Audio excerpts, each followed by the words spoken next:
As you can see, some of my peppers are ready for transplant. I have some that are quite large. I have some that are on the shorter side. The shorter ones, the smaller ones, will still stay in these flats probably for another week or so until they reach this size. If they don't reach that size, I will still transplant them into my cups and just hope for the best. Before I get started, I just want to go over some of the materials that I use. Here I have one that's done already. Again, this is a smaller one. Basically, I have these are 3-inch cups, 3 inches, 2.5 to 3 inches across, a good 3 or 3.5 inches deep, square pots. What I do is I fill them up maybe 1/3 of the way with soil. And then here's just one that I have for demonstration, the soil that I put on top. So basically the way I do it is I take my fork and I go in there and I scoop one out. You try to do this gently because you don't want to disturb what root systems they've already established. And what I do is, this is my colored marker again. Right now these are the the purple color, as you see. So basically you see this is the root system, and there are some roots on there. See them here? Hopefully you can see that okay. Some white lace roots, but you don't want to really disturb them. So all I do is I take it and I put this straight in the pot like this, push it down a bit, and then I'll take some of my soil. Usually I do this over my soil tub, but for demonstration today, go like this. Hopefully you guys can see that a bit. And I fill it all the way to the top. And then I basically just push it down.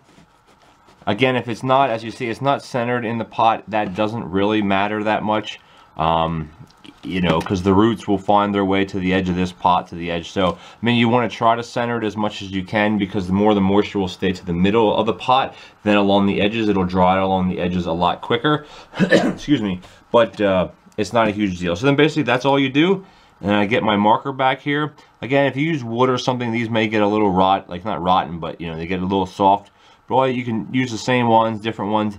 And again, just like my other videos, I keep tags on these, because what I'll do is I'll go in my binder once I transplant certain varieties or certain ones, and I'll write down the date that I transplanted, how many. And also that keeps corresponding with my tags. So there you go. They may not look the best a few hours after you transplant them, because a lot of things, they get what they call transplant shock. Whether it be because the roots are disturbed too much, whether because the soil you put it in is too dry or too wet. Like as I was showing you here, this is dry soil. This is very dry. So what I do is, once I have my whole tray done, excuse me, I'll be able to put 18 of these plants side by side. I can go 3 deep like this, side by side. 18 fit in here nice. I have a doubled up 10-20 flat for rigidity. And what I'll do is I'll pull one of these out and I'll flood this. I'll put in at least 1.5 inches or so of water and replace the one and let it wick all that moisture up.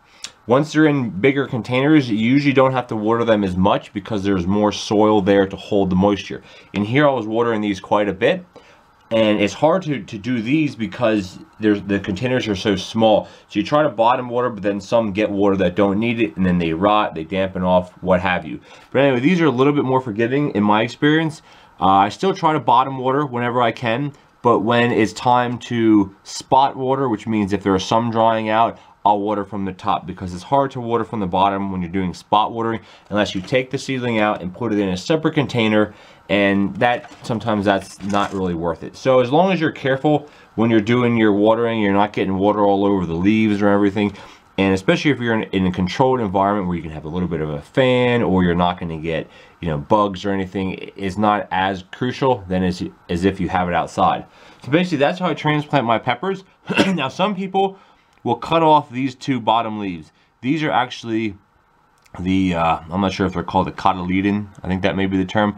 These are the first leaves that they put on. They're not true leaves. The first true leaves are these ones here, that actually have the rib to them, and they're bigger. These will stay small. Eventually these will rot and die off. Some people cut these off, some people leave them. And you know, as far as transplanting depth with peppers, I never bury my stems. I don't treat them like a tomato and bury the stem deep. I've read and seen pictures and seen videos of people that bury them above this. They cut these leaves off and you bury it up to almost up to the first true leaves. In my experience, that really hasn't shown any difference as far as root mass. Especially once I dig them out of the garden at the end of the year, the root mass is the same regardless if I bury them deep or if I don't bury them deep. So I would recommend not burying them deep to err on the side of caution. That's the way I've always done it, and I've had success that way. So anyway, I'm going to get the rest of these larger ones potted up. I'll bring you back to show you what it looks like when they're all potted up. Alright, as you can see, this is the finished tray. I know they will either look a lot smaller or a lot bigger in the trays like this. Basically, this is 2 varieties in here. I have my California Wonder, which I originally planted 12. Of the 12, I have 10 that made it to the point of transplanting. The next ones over here with the red on top and blue on the bottom are jalapenos. I planted 10 of those, and as you can see, there's only 7 that made it to transplanting. And I have a couple ones on the end. Those are quite small. Now the one here on the bottom left, that is actually an eggplant. That's a Ravina eggplant. 1 out of 6 eggplant germinated, and that's the only one to survive. So instead of throwing it out, even though it's quite scrawny, I want to see if I can revive it and bring it back, because I don't have any eggplant. And I seeded these before I originally thought about doing a market. So I'd like to really have an eggplant. I know that that's not a huge vegetable for some people, excuse me, but it'll add another element to the my market table. So anyway, there's my peppers. I'm not going to bring you back and show you all of them. It's kind of the same process over and over again. But what I will do now, as I kind of said before, is I'll pull this one out. I'll fill this up with about 1.5 inches of water. Put this one back. Try not to pinch the leaves too much. I mean, if you pinch them and they break a little bit, that's okay. And then see how long it takes to soak that up. I have a feeling I'll have to do that at least 2 times. Give it probably 2 inches or so deep depth of water, because this is very dry soil, and I want it to wick it all the way up to the top. And these will go back under the grow lights real low, and they'll continue growing. Thanks for watching.